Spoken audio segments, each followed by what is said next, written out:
Telangana fisheries corporation کے صدر M سائی کمار نے واضح کیا ہے کہ ریاست بھر میں تمام تالابوں میں مچھلیوں کو چھوڑنے کا کام جاری ہے۔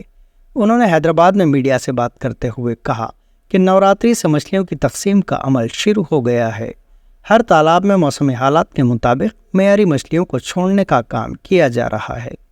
انہوں نے نشاندہی کرتے ہوئے کہا کہ پچھلی BRS دور حکومت میں جھینگوں کی تقسیم میں ہوئی بے قاعدگیوں کے سلسلے میں ویجیلنس انکوائری چل رہی ہے۔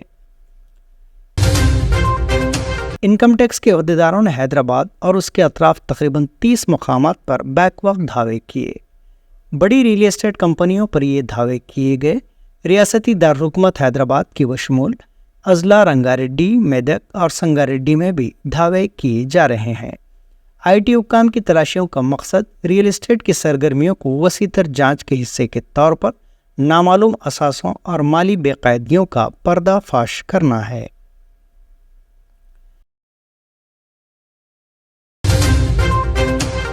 ریاست تلنگانہ کے ضلع نرمل میں جانوروں کو منتقل کرنے والی گاڑی حادثے کا شکار ہو گئی، جس کے نتیجے میں 2 مگرمچھ گاڑی سے نکل پڑے۔ یہ حادثہ ضلع کے مونڈیگوٹ گاؤں کے قریب اس وقت پیش آیا جب بہار کے دارالحکومت پٹنہ کے Sanjay Gandhi national zoo park سے مختلف اقسام کے جانوروں کو لے جانے والی 2 گاڑیوں میں سے ایک گاڑی کے ڈرائیور نے توازن کھو دیا، جس کے نتیجے میں گاڑی الٹ گئی۔ اس حادثے کے ساتھ ہی 8 مگرمچھ باہر نکل آئے، تاہم مقامی جنگلات کے حکام نے فوری حفاظتی اقدامات کر کے انہیں پکڑ لیا۔ تمام جانوروں کو دوسری گاڑی میں بنگلور روانہ کر دیا گیا۔ ان میں مگرمچھ اور نایاب سفید شیر بھی شامل تھے۔ SP نرمل ضلع جانکی شرملا نے اس آپریشن کی نگرانی کی۔ حیدرآباد کے مضافاتی علاقے جیڈی مٹلا میں ایک کیمیکل ٹینک میں گر کر 2 جڑواں بھائیوں کی المناک موت ہو گئی۔ جیڈی مٹلا پولیس کے مطابق یہ دونوں مزدور راما 32 سال اور لکشمن 32 سال آندھرا پردیش سے تعلق رکھتے تھے اور روزگار کی تلاش میں حیدرآباد منتقل ہوئے تھے۔ وہ گزشتہ 4 دنوں سے سبوری فارما کمپنی میں کام کر رہے تھے۔ چہارشنبے کے روز راما، لکشمن اور سریندر ریڈی کمپنی میں موجود ویکیوم ٹینک کی دیوار پر کھڑے ہو کر کام کر رہے تھے۔ چائے پینے کے لیے نیچے اترنے کے دوران راما ٹینک میں گر گیا۔ اسے بچانے کی کوشش میں لکشمن بھی بے ہوش ہو گیا تھا۔ سریندر ریڈی نے جب یہ منظر دیکھا تو اس نے دیگر مزدوروں کے ساتھ مل کر دونوں کو ٹینک سے نکال کر ہاسپٹل منتقل کیا، جہاں ڈاکٹرز نے انہیں بعد معائنہ مردہ قرار دیا۔ محکمہ موسمیات کی پیش قیاسی کے مطابق شہر حیدرآباد میں آئندہ 3 دنوں تک بارش کا امکان ہے۔ اسی کے پیش نظر محکمہ بلدی نظم و نسق کے پرنسپل سیکریٹری دانا کشور نے حکام کو ہدایت دی ہے کہ عوام کو کسی بھی قسم کی مشکلات سے محفوظ رکھنے کے لیے چوکس رہیں۔ انہوں نے زونل کمشنرز اور دیگر متعلقہ حکام کے ساتھ ٹیلی کانفرنس منعقد کی اور کہا کہ نشیبی علاقوں میں پانی کی نکاسی کو یقینی بنایا جائے اور ہنگامی ٹیمیں تیار رکھی جائیں۔ ضلع کھمم میں کار بے قابو ہو گئی، جس کی ٹکر کے نتیجے میں ایک شخص ہلاک اور دیگر 5 شدید زخمی ہو گئے۔ یہ حادثہ ضلع کے پیرو پنچال علاقے میں اس وقت پیش آیا جب کار چلانے والے نے اس کا توازن کھو دیا اور یہ کار بے قابو ہو کر راہگیروں سے ٹکرا گئی۔ اس حادثے میں زخمی افراد کو علاج کے لیے کھمم ضلع کے سرکاری ہاسپٹل منتقل کیا گیا، جہاں علاج کے دوران ایک شخص کی موت ہو گئی۔ زخمیوں میں سے 2 کی حالت تشویشناک بتائی جاتی ہے۔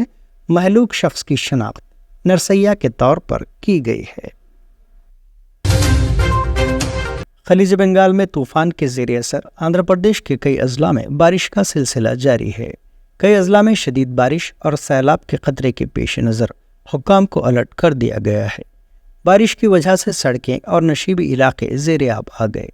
شدید بارش کے پیش نظر کسان فصلوں کے زیر آب آنے کا خدشہ ظاہر کر رہے ہیں۔ وشاکھاپٹنم ضلع میں سمندری لہروں میں اضافہ دیکھا گیا ہے۔ لہریں آر کے بیچ پر دکانوں سے ٹکرا گئیں۔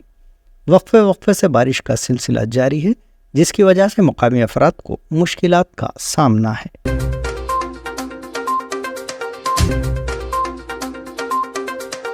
بہرائچ تشدد واقعے میں 5 ملزمین گرفتار، فائرنگ میں 2 زخمی۔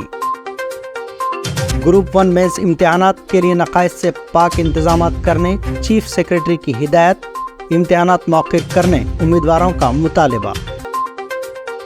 تلنگانہ کے نوجوانوں کو جرمن میں ملازمت کے مواقع، خواہش مند امیدواروں سے درخواستیں طلب۔ جانوروں کو منتقل کرنے والی گاڑی حادثے کا شکار، ضلع نرمل میں واقعہ، 2 مگرمچھ گاڑی سے نکل پڑے۔ اور شہر حیدرآباد میں 3 دنوں تک بارش کی پیش قیاسی، عہدیداروں کو چوکس رہنے دانا کشور کی ہدایت۔ یہ تھی اعتماد کی خبریں۔ آج کا خبرنامہ یہیں اختتام کو پہنچتا ہے۔ دوبارہ کل پھر آپ سے ملاقات ہوگی، تب تک کے لیے اجازت۔